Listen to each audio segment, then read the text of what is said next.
Hi రా పిల్లలు, I am here.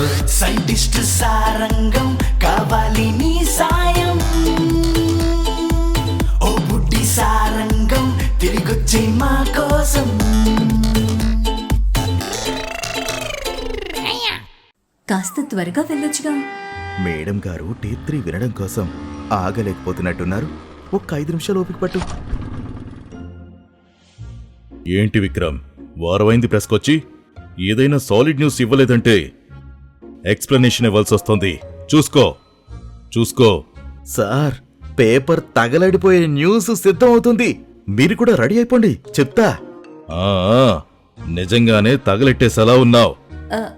ఆయనేంటి అలా ఉడికిపోతున్నాడు? సారంగం గారి గురించి చెప్పు, కూల్ అయిపోతాడు. చెప్పాల్సిన సమయం ఇది కాదు. మనం పూర్తిగా తెలుసుకున్న తర్వాత త్వరగా టేప్ 3 పెట్టు.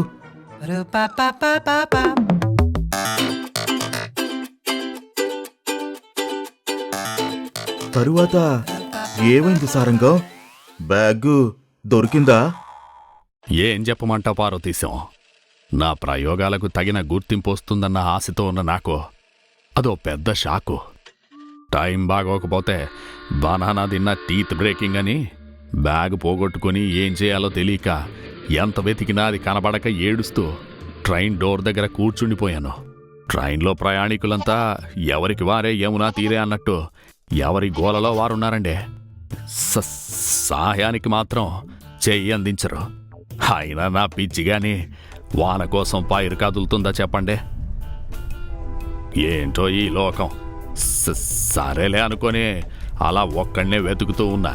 ఇంతలో ఒక చిట్టి పాప సహాయం చేస్తా అని ముందుకొచ్చిందండే. ఆ పిల్ల పిలుపు వినగానే పట్నంలో మా అత్తారింట్లో ఉన్న నా కూతురు గుర్తొచ్చేసింది. అబ్బా, ఇంకా బ్యాగ్ కనబడలేదా? నేను సాయం చేయనా? నువ్వు చేస్తావా? నాకు మీ అమ్మా నాన్న ఎక్కడున్నారో? నేను మీకు సహాయం చేస్తానంటే వాళ్లే పంపించారు. నిజమా? అయితే సరే. ఇంతకే నీ పేరేంటి? రక్ష. నా పేరు సారంగం. ఇక వెతికేద్దామా?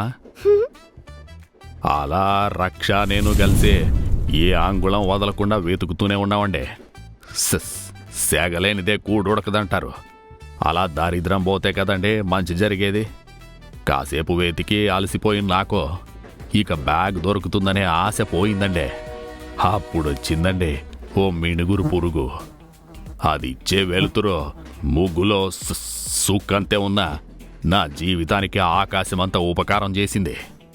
అదేంటని అనుకుంటున్నారు కదా, చెప్తా వినేయండి మరి.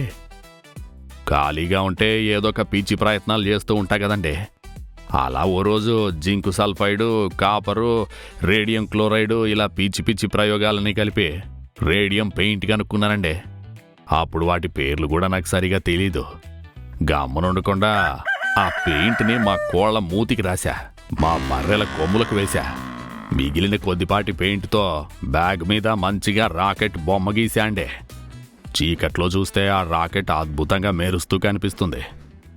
ఎలాగో చీకటి పడిపోయింది కాబట్టి నాకు సూపర్ ఐడియా వచ్చింది. వెంటనే ట్రైన్లో దొరికిన వైర్లని లాగేసి చీకటి చేసేసా. తిరుపతి స్టేషన్ చేరుకోవడానికి ఇంకా 24 కిలోమీటర్లు ఉందండి. అంటే దాదాపు గంట సమయం పట్టొచ్చు. ఈ రన్నింగ్ ట్రైన్లో బ్యాగ్ ఎత్తుకొని దూకలేక దొంగ వెధవ స్టేషన్ కోసం ఎదురు చూస్తూ ఉంటాడు. 12 బోగీలంటే లెక్కేస్తే బోగీకి 5 నిమిషాల సమయం. ఇక రక్షాకి చీర్స్ కొట్టే ఆకలి కోసం అడవిలో దూకిన సింహంలాగా పరుగు పెట్టాండే. పడుతూ లేస్తూ దూకుతూ ప్రతి బోగి దాటుకుంటూ చివరాఖరి బోగి వరకు చేరుకున్నా. స్టేషన్ చేరడానికి ఇంకా 2 నిమిషాలు ఉందనగా అప్పుడు కనిపించిందండి రాకెట్తో మెరుస్తూ నా బ్యాగు. సాధించేశామనే గర్వంతో నెమ్మదిగా వెళ్ళి బ్యాగును తీసుకోబోతుండగా ఇంకో చెయ్యొచ్చి గబుక్కుని బ్యాగ్ తీసుకుని ట్రైన్ ఆగిపోయిన వెంటనే పరిగెత్తుకుంటూ వెళ్ళిపోయిందండి. ఆ దొంగ వెధవ మెరుపు తీగ కంటే ఘోరంగా పరిగెట్టేశాడు. ఇక స్టేషన్ రావడంతో రక్షాని వాళ్ళ తల్లిదండ్రులకు అప్పచెప్పి ఆ దొంగ వెనకే పరిగెట్టా. ఈ శరీరం వేసుకొని పరిగెత్తలేమని అర్థమయ్యి సారీ చేయడం రాకపోయినా కూడా గుర్రం కనబడగానే దాని మీద ఎక్కి పరుగు అందుకున్నా. ఓరే నాయనో, ఇదేంద్రా ఇంత వేగంగా పోతోంది? అలా కాసేపు చేజింగ్ చేశాక ఆ దొంగ ఒక దగ్గర ఆగిపోయాడండి. చిక్కాడు వేదవా అనుకున్నా, కానీ చిక్కుకుంది నేనని తెలియడానికి ఎక్కువ సమయం పట్టలేదు. ఎందుకంటే అది వాడి స్థలం. నేను అడుగుపెట్టింది రాయలసీమలో కదండి. అక్కడి వాతావరణం మామూలుగా లేదండి బాబు. వెంకన్న కోయిలకే పోయినసారి ఇదే నేల మీద అడుగుపెట్టినప్పుడు అంతా సవ్యంగా జరిగిందండి. కానీ ఈసారి